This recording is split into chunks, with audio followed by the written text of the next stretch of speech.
कहानी का नाम है झील वाली प्रेत आत्मा। बहुत समय पहले की बात है। एक छोटे से गांव में एक झील था।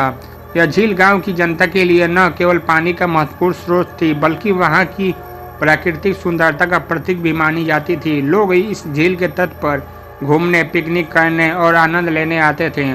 परंतु इस झील के पास एक पुराने जमाने के मंदिर भी एक कहानी थी। मान्यता के अनुसार झील के नीचे एक प्रेत आत्मा बसने आई थी। लोगों के मन में उसकी उपस्थिति को लेकर भयानक कथाएं फैली रहती थीं।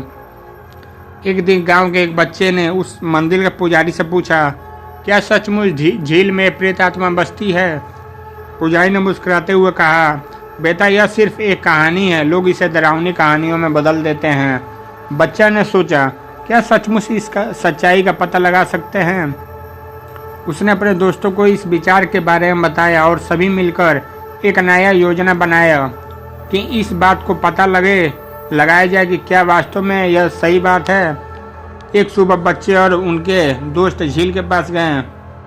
वहाँ पर सभी ने बारिश होने का इंतजार करना शुरू कर दिया। अचानक बादल उठ गए और वर्षा शुरू हो गई। बच्चे और उनके दोस्त का हाथ छूट गया। भारी बारिश की वजह से सभी बच्चे झील के पानी के साथ बांध के पास चले गए।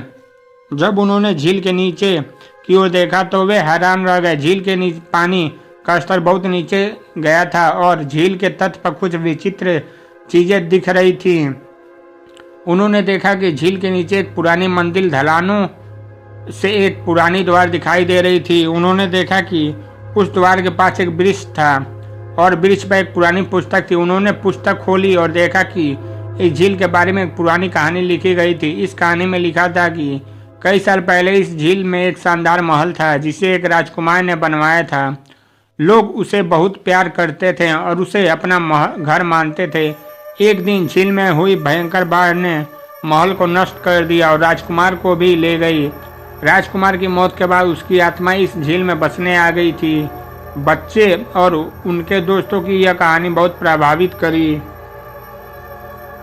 वे झील के पास बारिश की वजह से निचले स्तर पर आ गए हुए मंदिर के प्रत्येक विचार को समझने लगे। वे सबने मिलकर उस मंदिर के द्वार पर धूप दिया और फूल चढ़ाए और राजकुमार के आत्मा के शांत के लिए प्रार्थना भी की है। तभी झील के पानी का स्तर बढ़ने लगा और धीरे धीरे यह विचार लोगों के मन से गायब हो गया। सभी बच्चे खुशी में थे क्योंकि उन्होंने साबित कर दिया कि झील में कोई प्रेत आत्मा नहीं थी। बच्चों के इस प्रयोग से गांव के लोग बहुत खुश थे। यह कहानी हमें सिखाती है कि अक्सर हम अंदरूनी भय और कथित डरावनी कहानियों का वास्तविकता को समझ नहीं पाते हैं।